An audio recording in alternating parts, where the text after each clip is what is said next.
Sometimes I think that if you'll just talk about the things you are for versus the things that you are against, that it's harder for people to argue with and it's harder for people to hate you for.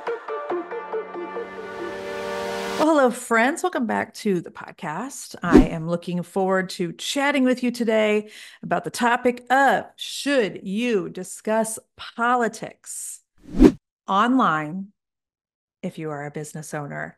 Okay, so I get this question about every 4 years. So this is like the third kind of election cycle that this has come up while I have been a business coach. And I've talked about this in my coaching groups, but I thought that this was also going to be just a good conversation to have here on the podcast itself. Okay. Uh, and it's interesting because as a 53-year-old woman, I was really raised in a generation where you did not discuss things like who you vote for. You didn't talk about things like money. You didn't talk about religious beliefs. And so if you are someone who is about my age-ish, we're on the back nine of life. I know that talking about politics, it can feel like, what do I do? Should I not? But also, I know from coaching so many women every month, there are some women who really want to talk about what's happening in the world. They want to talk about political things. They want to talk about what they're seeing, what their thoughts are. And it's almost like, it's not like they're asking for permission, but yet it kind of is. And so that's what I want to chat about today, because I do think that as business owners, us engaging in conversation that, 50% of America, may disagree with, it feels to some people super risky, right? And so, the question is, should you engage in political conversations in the online space where people can see you responding, to other people's content? Should you share your own political opinions online if you have a business? And the truth of the matter is I don't think there's a right or a wrong, like blanket answer. Okay. I think that there are a couple of things, a couple of questions that I want you to ask yourself and then go from there. Okay. So, in fact, there's three questions I want you to ask yourself. And I want to just say right at the beginning of this podcast as well that I'm kind of like, I'm just in the bathroom before I turned on record here. And I was like, Lord, let me say this in a way that is winsome because you catch more bees with honey.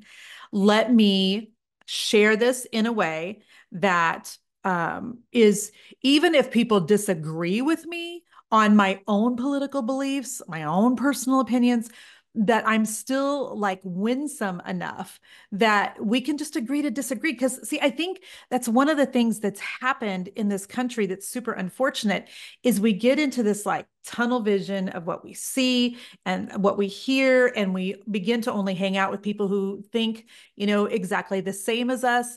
And we can't have conversations that are varying opinions without those getting heated, and then we look at the internet and we look at social media, which is, available 24/7 anymore. And it's just a dumpster fire of going back and forth. And so, and I think it's sad. I think it's sad that we can't just agree to disagree on some things. And so please know that if you disagree with me, like that's okay. I still love you. But this podcast is really not for me to share any of my political affiliations or beliefs or what have you. It's more to answer the question of should business owners discuss their political beliefs or even their faith beliefs in the online space or with their clients. Okay. So again, I'm like, Lord, help me do this in a way that I'm not going to get, hate mail, but also sometimes I think the hate mail says way more about you than it says about me. So there's that. Okay. So 3 questions I want you to ask yourself. If you're like, Jen, I really want to talk about politics, or I want to talk about the election, I want to talk about whatever.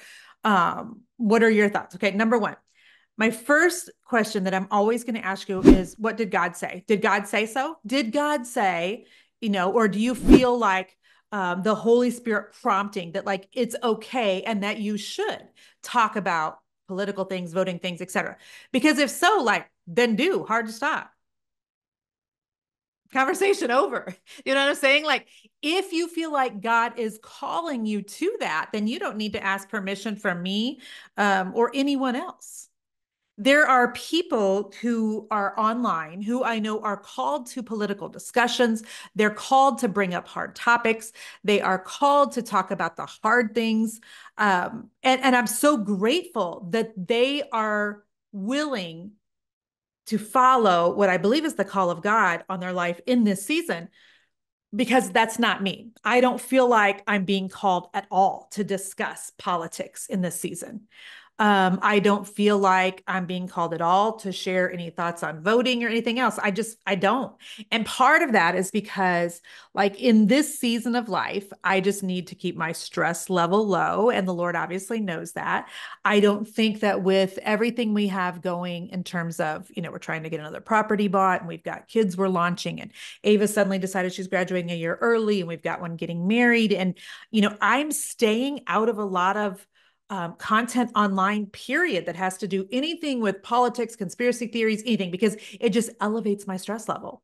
So, like, for me in this season, God did not say, in fact, God said, no, this is not a time where you're going to be talking about your own political beliefs. But if God has told you to, then you need to be obedient to that without permission from anyone else as a business owner. Does that make sense? And that doesn't mean that you might not feel a little bit nervous about it, because the truth is you probably will. If you feel like you're supposed to be posting political things, the first couple times you do that, it's probably going to feel very vulnerable, like you're standing on the internet naked. And so just know that it probably won't always feel like that if God's going to have you really talk about those things like long term. All right. I'm thinking about King Cat. Do any of you follow King Cat 2.0 is his Instagram? I mean, I've had many, many discussions privately, and I have followed him for a long time. And I know when he first felt called to really talk about politics on his social media platform, people were like, what you doing? What you doing here? And I think he even felt that way initially. And so if you feel like you're supposed to be talking about politics, so let me just say this. If you're going to talk about things, it doesn't mean that you have to be like completely controversial. It doesn't mean you have to be vile. It doesn't mean you have to be argumentative. In fact, we are called as believers to be salt and light. We're called to be winsome, to draw people to us. The Bible says that people are going to know us by our love, not by like our voting stickers or our political affiliation. Okay. So they're not going to know us by the candidate we're voting for.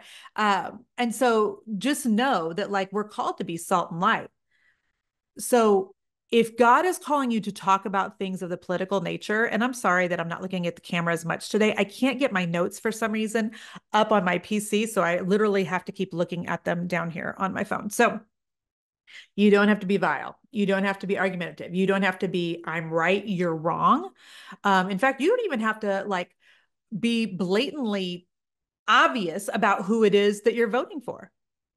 I think sometimes it's really easy for people to tell what political party you align yourself with or who will be getting your vote based on just the policies and the issues that they see you supporting or not.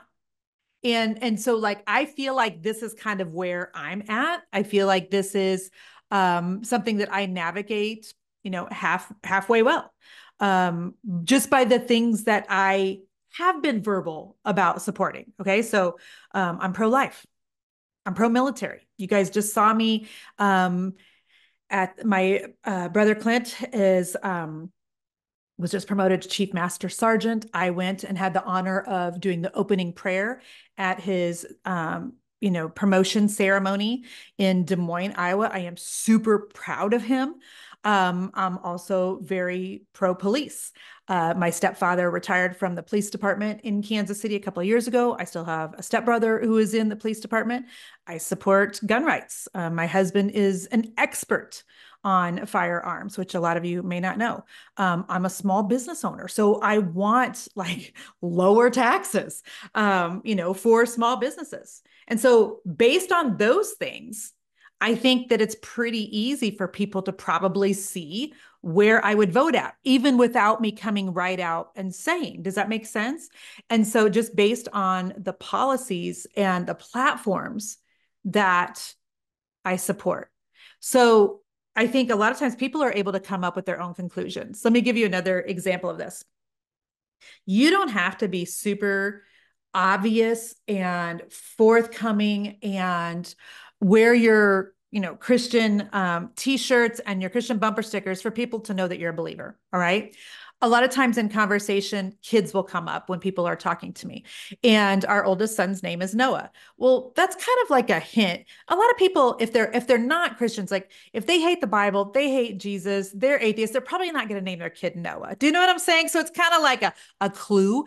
And so you can talk about political things without having some conversations that might be so outright and forthcoming that it's going to be argumentative and people are going to have an issue with it on social media. I hope that that makes sense. And I want to just say this as well. Sometimes I think that if you'll just talk about the things you are for versus the things that you are against, that it's harder for people to argue with and it's harder for people to hate you for. Does that make sense? Like it's sometimes if people just know what you're for, it's harder for them to argue with that than you really talking about what you're against, which if that's something that they are for. So if you are wired to love controversy, to love arguing, to love the banter back and forth, which I'm just not wired for that, then by all means, like go all in. But if you're like, Jen, I feel like God's kind of calling me to have some conversations. I'm just trying to give you some like thought processes, some tips, some tricks on how you can share your heart and where you're at and what you believe that is not going to be offensive. Okay. And to tag on to that, let me just say this. I know I have lots of women who are in my coaching groups or in my mastermind. They use my software who they have very different beliefs than I do. They will vote differently than I will. We have different faiths. And by the way, that's okay. And when you are salt and light and your focus is on loving people and being winsome, even if you are kind of leaking out your thoughts, your beliefs, all of those things. But if you position it in a way that is not offensive, I think people are willing to be like, you know what, her and I disagree on some things, but I still like her enough to stick around. I still believe in what she's doing enough to stick around.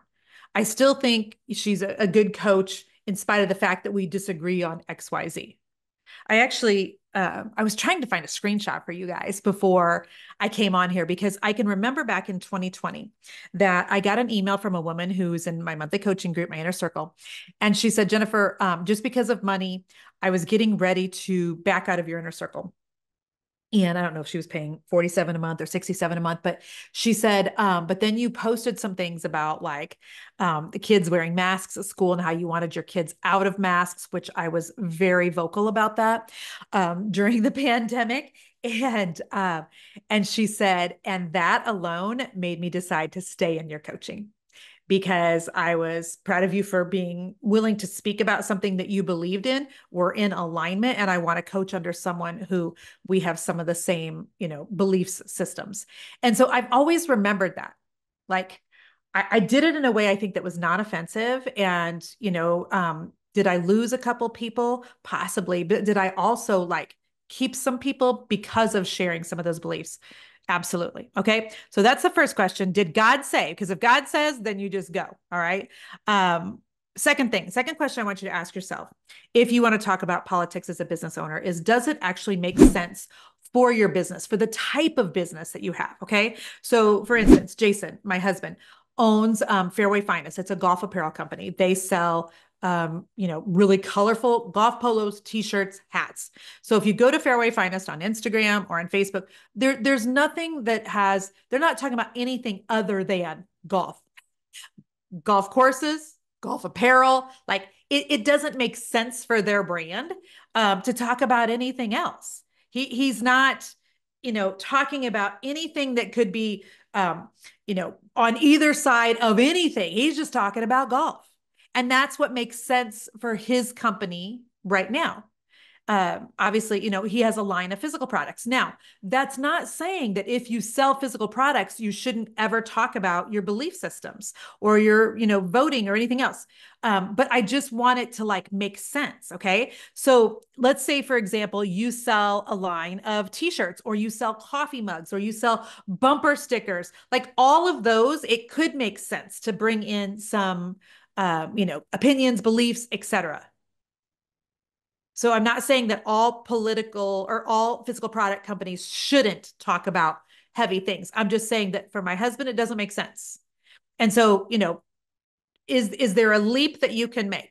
I mean, I follow a guy on social media who's a business coach, but he's come out with a line of t-shirts that are very political in nature, and it makes sense because he talks loudly. He's really more of a personal brand, and so that makes sense. If you are a personal brand, if you basically, and how do you know if you're a personal brand? If you are a personal brand, you've worked really hard to develop that know, like, and trust factor with your community.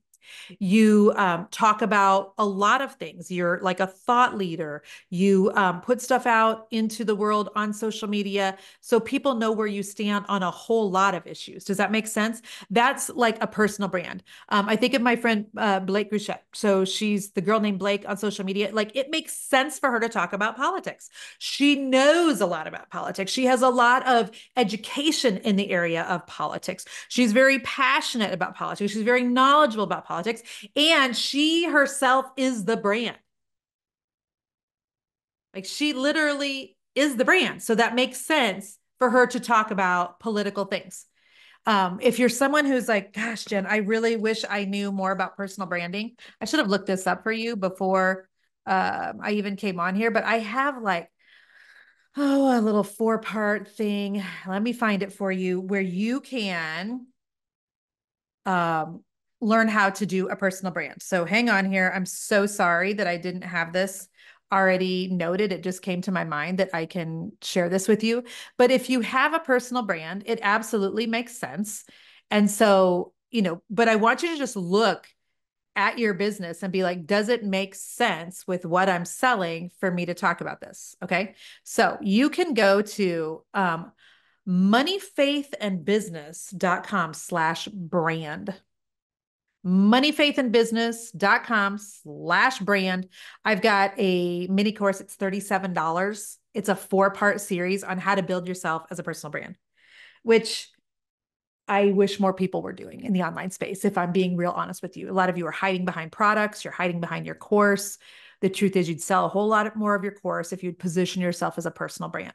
And also then in 5 years, when you're tired of that course, you can talk about and sell other things. So like if you're a personal brand, talking about politics really like fits in.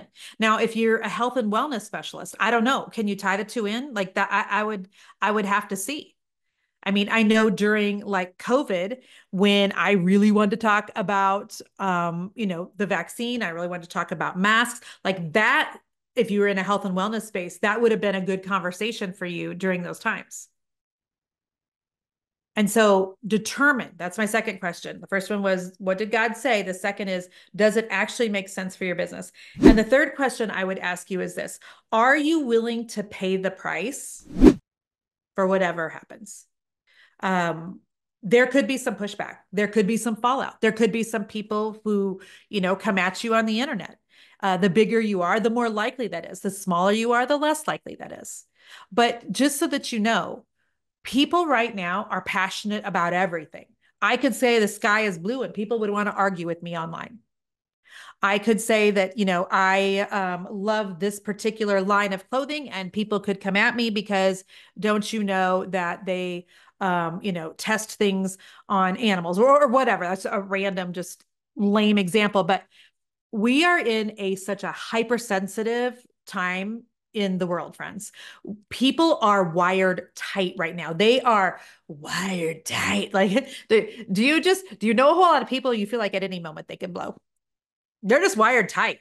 And so there are going to be some people who are just not for you. And they're looking for anything that they can in order to come at you, come after you, etc.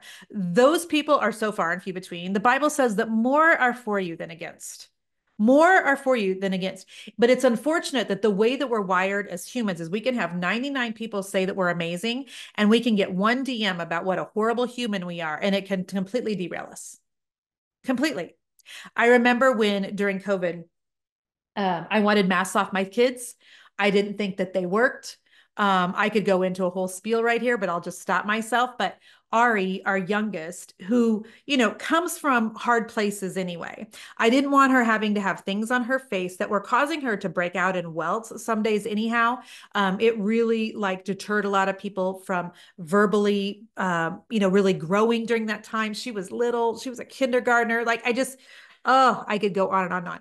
Anyhow, I can remember posting something on social media and getting, a ton of support. And then getting one person who was like, "So you just want to kill your grandma? Like that's what you want to do, Jennifer? We're just not going to wear masks now and kill all the elderly." Like that's going to happen. And so I want you to just really think through, if you're going to share your political beliefs, are you willing for there to be a potential for a little bit of fallout? Now, I will tell you this. The first couple times when you share is probably when the fallout's going to happen, because then those people will unfollow you. If they can no longer stand the sight of your social media, being on your email list, being in your course, they will unfollow then. And what will happen is you will, definitely repel people who think differently than you and can't, you know, make themselves look past that. But you will also then attract people to you who are more like-minded. And for some of you, that might be a really good decision. And so are you willing to just kind of let the chips fall where they may? A good example of this is, remember was it My Pillow guy or My Pillow Company? It was years ago that he came out and was talking about some of his conservative beliefs and who he was voting for and supporting as a candidate. And that really bit him in the booty. So he went completely under fire. People tried to cancel him. And then what also happened is a whole conservative base came and supported him. I think back to also like what happened with Bud Light in the last couple of years, where they came out with, some marketing that a lot of their conservative base did not like. So it really backfired on them. And so, I think it can go either way. And so use wisdom, use discernment. But at the end of the day, like, follow God, follow your gut. And I just don't know that there is a right or wrong answer. Here's what I also just want to say as I finish out this podcast. Okay. There are so few people whose opinions are going to be swayed by the content we are putting on social media right now. For most of America, there's not a whole lot of people who are undecided. People have already decided. They decided 4 years ago, 8 years ago, 12 years ago. A lot of what you say, if you're hoping to change the minds of people, is probably not going to happen. However, if you're in a position where you feel like God's really asking you, like I said, to talk about your beliefs, or you almost, like myself during COVID, almost have like a stomach ache from not, then by all means do. If you feel like this is something that your business, it kind of makes sense and you can handle it and you're really wanting to transition to a personal brand anyway, like by all means, go for it. A reminder, you don't need anyone's permission. Also a reminder, never let people's opinions on the internet outweigh your opinion of yourself, what God thinks about you, the people in your home, etc. Also, can I just give you a reminder that in a time in the world when so many people are using the internet to be divisive and to be awful to one another, can I just call us up to something different? Can I just call us up to a different behavior? In a world where being what do people call it? What's this thing called? Menopause. If you watch me on YouTube, you're looking at it right now. Keyboard. For the people who are being keyboard warriors, it really does say a lot more about them than it does about you if people are sending you nasty grams. And can I also just remind you that you are able to handle a little bit of pushback? I mean, I get pushback from my kids all the time when I ask them to go do something. Hey, it's time for bed. Can I stay up another 20 minutes? Hey, can you mop the floor? I don't know how to, you know what I mean? Like you can handle a tiny bit of pushback online if you feel like it's important enough. Just remember that most people aren't going to change their minds. And remember to be winsome, to lead with love. And there you go. I don't know if that's helpful or not, but my hope is that somebody who's been, kind of wrestling with this in your mind, that maybe I said something today that will give you some peace and some comfort and some confidence to either do one or to not. And at the end of the day, we are all entitled to our opinions. And we're also very much responsible for how we share those. That feels like a good place to end. All right, friends, I love you. Hope this was helpful. I'll talk to you the next time on the podcast. Thanks for being here. And if you enjoyed this, hit the subscribe button. If you are listening to me for the very first time and you're like, don't know this girl, don't know how she showed up on my YouTube feed or what have you, hit the subscribe button if you would, and share this with some of your business friends. So much love to you. Talk soon. Bye-bye.